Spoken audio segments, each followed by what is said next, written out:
Welcome. It's a great honor for me to be here with our guest today, Leslie Kahn from Newark Public Library. Leslie is the 2013 New Jersey Library Association Librarian of the Year, a much deserved honor. Today is February 20th, 2014, and the interview is being taped by the NJLA Public Relations Committee. My name is Joe DaRold, Executive Director of the Plainfield Public Library. So this morning we're going to learn a little bit about Leslie's early career and aspirations, a little bit more about her work, and we're going to ask her to gaze into her crystal ball with a couple of questions about the future. So we're going to let's start with my big question. Are you a Jersey girl? I actually was born in New York City. At one point, I was a little baby, and my mother walked into the room and saw a rat nibbling at my toes. Oh. And she said to my father, "We've got to get out of this place." And we ended up, after a while, a little sojourn to Florida, we ended up in New Jersey. So I'm a long-time New Jersey person. Good. I was born in New York too. When you were young, what career aspirations did you have? Well, a variety. When I was quite young, going to a restaurant was a very special thing, and the waitress at some place, I can still picture the room, was so nice and so helpful. I thought, I want to be a waitress. And then I got into school, and I would think, the teacher should explain it this way. She's not reaching everybody. And so I wanted to be a teacher. At one point, I wanted to be an elevator operator, taking people to their destinations. And then, as I mentioned to you at one point, in college, I did a lot of hitchhiking, and I got picked up by truck drivers, and I thought, wow, Travels with Charlie by John Steinbeck. I could go all over the place and still sort of be doing the elevator operator thing, delivering not people but their goods to people. And so that was a little bit of an aspiration, although I know I'm not exactly the stereotypical trucker. But Well, it sounds like, except for the hitchhiking, that you've been in the service provider business or a dreamer. So what was your very first job? Well, babysitter. Okay. Babysitting, camp counselor, and then many summers I also did office work. I did typing. At one point, this room actually reminds me of it. I worked for a man named Cummings, and he had to do with one of the cereal companies, and he had a vast art collection. And this was the summer before I went into college, and I would sit there, and the work was not very challenging, so while I was doing it, I could look at amazing art through his office. And at the end, I remember I was invited to stay, and I said, no, I really, really, really want to go to college. Thank you. I enjoyed the art. So when you gave up your dream of being a trucker, what led you to librarianship? That was actually my parents' idea. Or did you want to be a bookmobile librarian? I never thought about that. I don't think I knew about bookmobiles at that point. But I think I wanted to be, I majored in English, and I wanted to be a professor and keep on getting paid to read as I saw it. And it seemed as though that was going to be really, really expensive and take a while to do. So I thought maybe in the meantime I would get my degree in librarianship, and then I started doing it and realized how much I loved it and how it enabled me to grow and be what I called that virtuoso of myself. So I've stayed and stayed. Now, let me ask, if you were to retire prematurely from librarianship, do you have any idea of what else you would be good at with your many skills? I've developed a lot of skills by being a librarian, but I always think that this is the only thing I'm any good at, and I hope I'm decent at it. So I haven't really, other ideas I've imagined volunteering in a library, possibly, developing things, the skills that I haven't had the confidence to develop, writing poetry, or maybe, well, I don't know exactly, but I'm sure you'd be good at a lot of things. Thank you. I wanted to ask, did you have a mentor at the beginning of your career, or maybe a professor or somebody you worked with? I didn't really have any one mentor. I've always been one of those people who looks for the good in everybody. So, and I've also learned to look for negative role models, like when children are small and say, when I grow up, I'm never going to do that to my kids or so. Well, different librarians that I've admired enormously have done things that I didn't particularly like. So I've note to self, I don't want to do that. But similarly, I've admired so many aspects of so many people. In library school, well, I'm a shy person, so I don't attach myself quickly to people, but I had a couple of what were then the stereotypical librarians. I guess I've become one with a chain around my neck, but they were what most people thought of as old maid librarians, but I loved their quiet competence, and I rejoice to find it again in a new generation, such as my colleague Nadine Serchev, who's here, along with Doug Baldwin, and I thank you both, and I thank Piscataway Public Library too. Well, now you're at Newark Public Library. How long have you been there, and what is your position? I've been there since April 6, 1981, and I like to celebrate that day by walking around the library and giving out candy, because it was a really good decision to join that library. My current position is head of reference. Okay, and I'm curious about the structure of reference in a large public library that has so many departments, and we talked about local history that they do reference. In your role, do you oversee any of that or help coordinate the reference from other departments?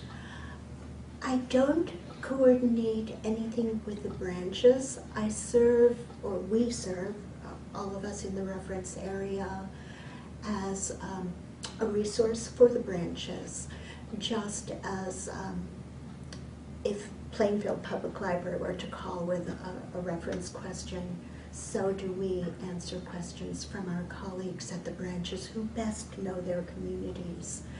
We do sometimes offer little classes like ACA programs or resources for job information. We've done that in the past couple of years and well, over time. The New Jersey division at my library, like us, serves as part of the statewide services backup.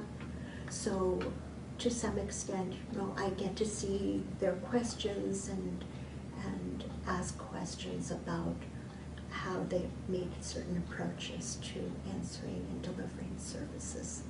I think in the last 10 years, especially, libraries have changed a great deal, and reference has as well.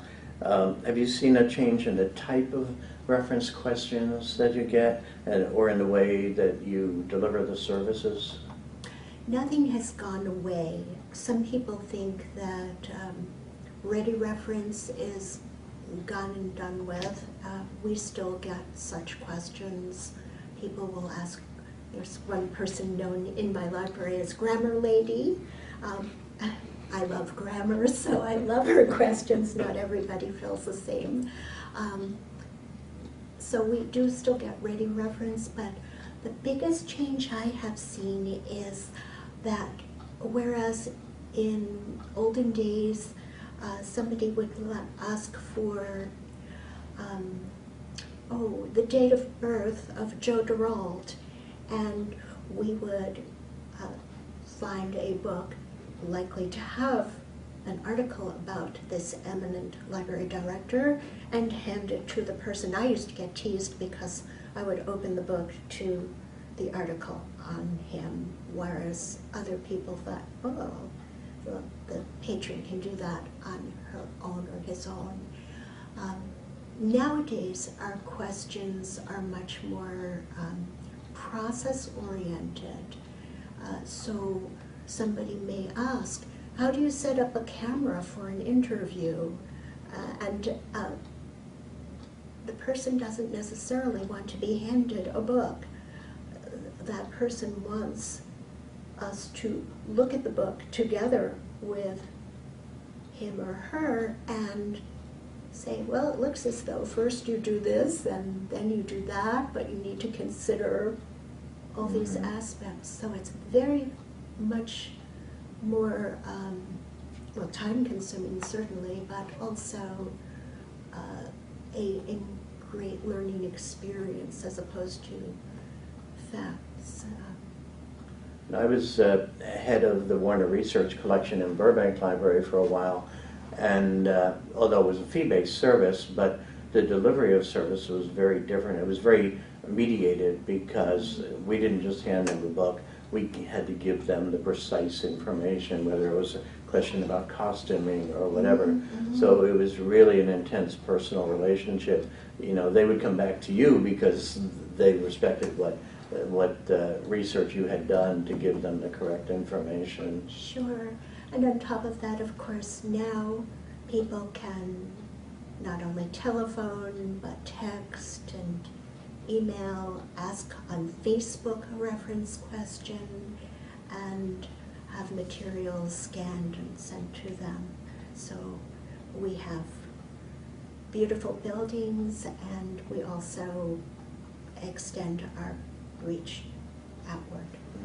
Has there, in a long career we both had, has there ever been any single transaction or patron that has stood out in your mind? We all, there are many, but we all remember I do, our failures. And years ago, maybe way back in 1981, I was asked for the address on the phone of Byte magazine, and I dutifully checked many directories and failed to find it. And what I had failed to do myself was to ask how to spell Byte, which I was spelling B-I-T-E, and I didn't know enough to spell it B-Y-T-E, and I've always regretted, oh my goodness, I could have answered that so easily, and I failed to do so. So the reference interview, no matter how good you are at it, you can do better. What is this magazine about? How do you spell Byte? So forth. I had a reference patron at Burbank once in the main library, and there was nothing really special about him, but a lot of people looking for jobs like to look up the corporate information of officers, and we were having a very hard time, but ultimately we found it after going through many directories.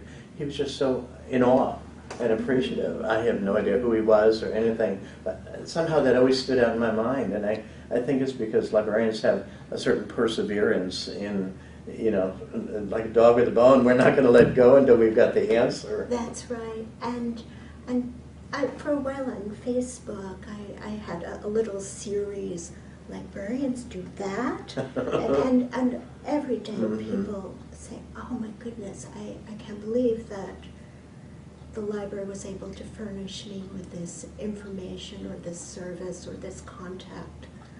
so it's very exciting. Yeah, I have a kind of a weird question, and you may not have an answer.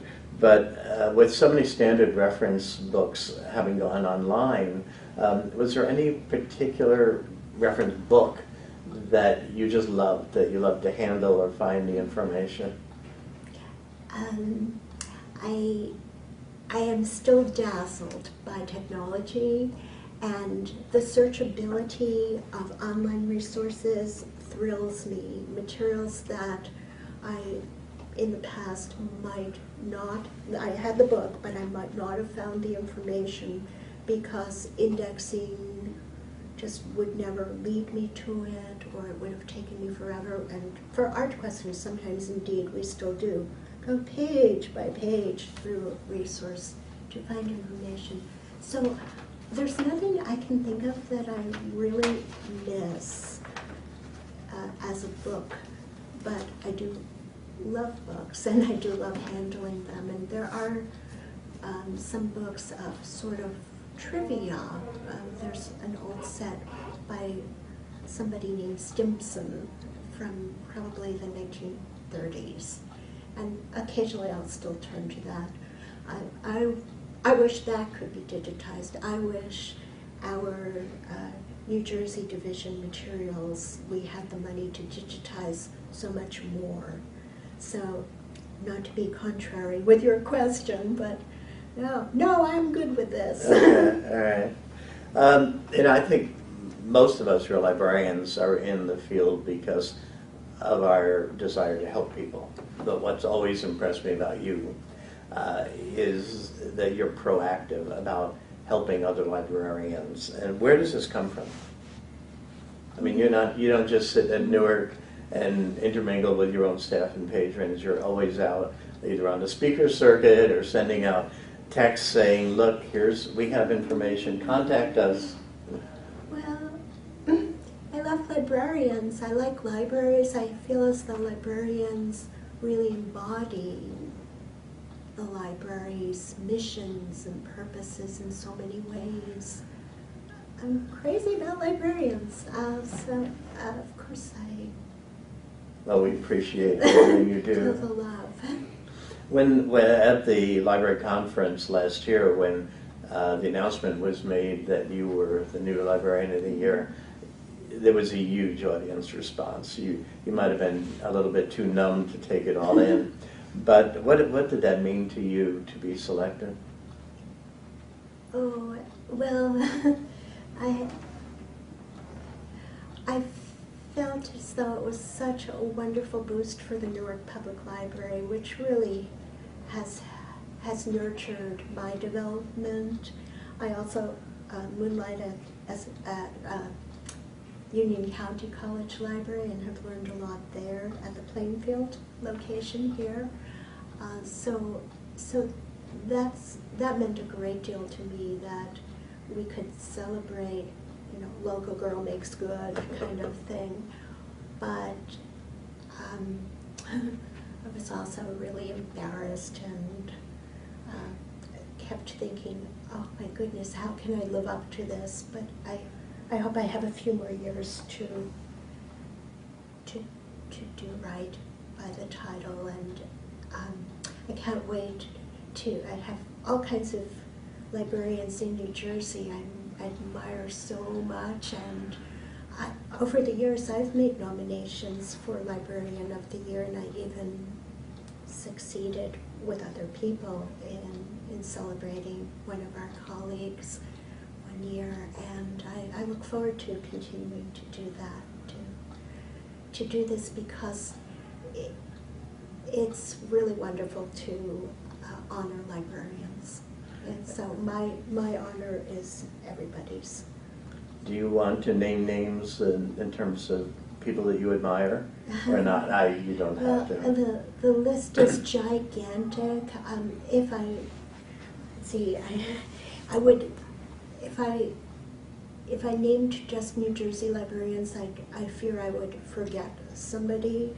I can name some who've left the state: Ingrid Bruck from Long Branch, Connie Paul, who still works with leadership here, Nicole Cook from Montclair, now at University of Illinois, and also Peter Bromberg is about to leave, and of course you. You haven't left, but I have to just tell you how wonderful I think it is that you developed the Rising Star Award. Thank you. Thank you. Out of state, there's a woman named Nicole Boris Sazalski. I know her on Facebook. I've never met her yet. I'd love for her to speak at NJLA. She's a wonderful reference librarian and reader's advisory person with all kinds of abilities. Christine Jenkins, also at University of Illinois, Champaign-Urbana, is an expert not only in children's and youth work, but also library history. So I love to reach back and see how what is old can be new again. Is it David Lankes or Lankes? Anyway, of course, everybody knows him. He's great. And actually, he just made free his book. Okay. Show and tell? Yeah, I wanted to present you with this. Oh, well, thank you. I just printed it out. It's such a good book. Expect, I can read. This is for the public. Oh, expect more from libraries. Demanding Better Libraries for Today's Complex World by R. David Lankes or Lankes. Yeah, I'm not exactly sure. I should know. Thank you, Leslie. Oh, you're most welcome. Trevor Dawes, he'd be a New Jersey person who has left. The Swiss Army Knife librarian, Brian Herzog, a wonderful blog where he really also stretches what reference can do. Shar Booth is from California, an academic librarian, also very sought after as a speaker, really informative about not only services but public speaking and all manner of things. Let me throw another question at you. In terms of being the Librarian of the Year, if you were given a year off with pay to promote libraries, what approach would you take? What audiences would you target? I would like to say that I'd go all over the state to malls and bodegas, schools, parks, beaches, everywhere, and just advocate for libraries.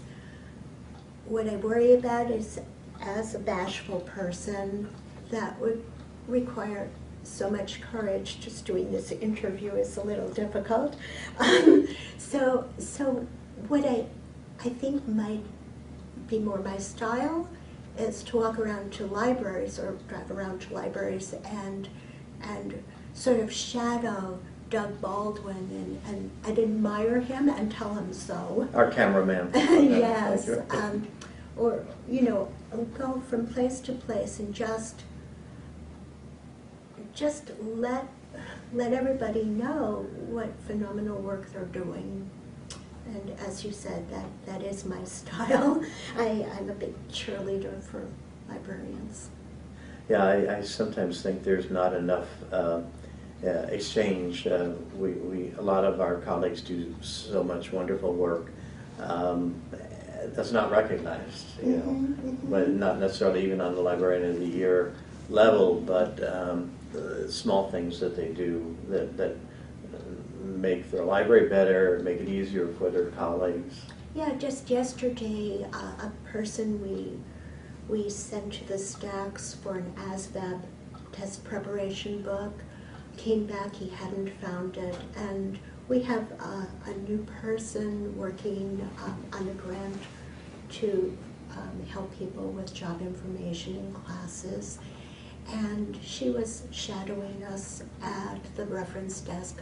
So somebody was with me, so we left that person at the reference desk and we went back to the stacks, and we're lucky we found the books he had just missed with our long Dewey numbers, the book. And as we were walking together she was talking to him about how at one point she thought of entering the military, and she said, "You're in college, right?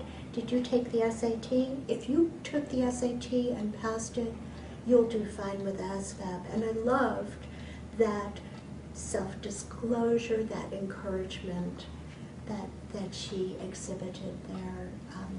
So we do this for the public, we want to do it for each other too. One of the things I always like to find out about colleagues, what do you consider your significant accomplishments, and also then are you working on special projects? I mean, we all know what the day-to-day work is like, you know. My favorite accomplishments has been getting involved in hiring my colleagues, people like Nadine and another woman, Monica. I was a participant in their interviews, getting to nurture them, give them opportunities as I can. I think it's Bob Melvin from New Brunswick once said, if you can't give people the steak, in other words, money, at least give them the sizzle. So I hope I do that. And I trust my colleagues to tell me what other things I can do for them. I love that we do statewide services reference. I feel as though together we have developed that into an impressive service. More and more smaller libraries in particular don't have a reference librarian anymore, have a public services librarian who spends a good deal of time on programming, which is so good, but then, you know, sort of when the reference question comes along, we get to let that person shine by providing information that they don't have time to. Do you have any personal hobbies or interests that you feel inform your work? Everything. That's the great thing about librarianship. You can like to collect pebbles. Or, I used to approach a now retired non-librarian who knew trivia galore about television. So whatever your interest is, it serves reference anyway. I think it serves everything in librarianship. But I practice yoga, and so yoga philosophy is great. Plus, maybe it helps me keep climbing those stairs as I fetch things for people. I like women's studies. I know a little bit about nutrition. Whatever interests me, I'm sure to get questions about. And as librarians, we learn so much. We do. It's sort of that old thing, oh, you must learn so much sitting here all day and reading. Well, no, actually, I learn more from your questions that force me to do some reading and research. I want to ask you, you're very knowledgeable about what's going on in libraries. Is there anything that you're aware of happening in libraries in other states or other countries that you would like to see happen in New Jersey, or you feel will be happening? Well, I'll do the usual answer from all New Jersey librarians. Statewide library card. Some states have that, and we sure would love to have that. It's a very difficult issue to develop and make happen, but especially in New Jersey, the land of home rule. Yes, indeed, and I can understand those obstacles, but that would be really great from our patrons and communities' viewpoints. In San Francisco, we've all heard about the social worker hired for the library. I would love it if we could do more for homeless people. It saddens me sometimes to hear people who don't go to libraries too often, oh, I don't go there because don't you have all those smelly people? Well, in Philadelphia, I understand homeless people were hired to start a little cafe. If we could, with our cities and towns and villages, develop more ideas for housing and employing and taking care of and giving opportunities to homeless people, I think that would be really great for our communities and for the world. Well, that's great. Here, this is a kind of a related question. If you were dean of a library school, what would you introduce into the curriculum or change? Well, that woman who walked with me to the stacks yesterday, she said she wants more practical experience, that she feels as though internships should be mandatory.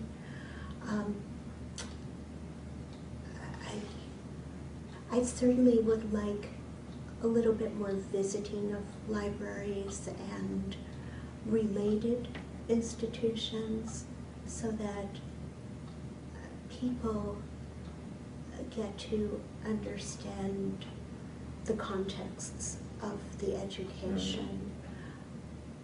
May I add one other idea that hasn't been, I think, embraced to my knowledge, but is in, if not that book, another of his books, maybe the New Atlas of Librarianship, the idea of expanding the catalog of the library to, some libraries have lend tools. We're always being asked about typewriters.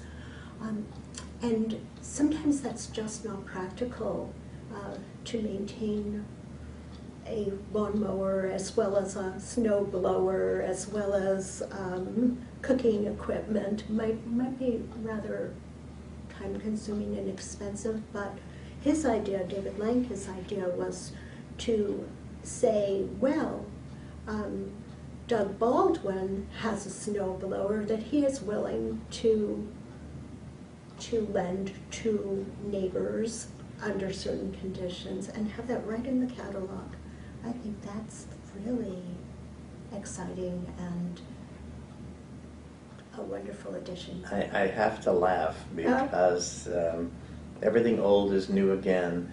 Back in the 70s, and you mentioned that San Francisco, in the Bay Area, I remember Regina Manudri, who I believe was head of Berkeley, made a name for herself by loaning out garden equipment and tools and everything else. And when the Makerspace program came along, although that's a slightly different twist, but and I always worried that libraries were getting a little bit too much into social work, although that really hasn't happened.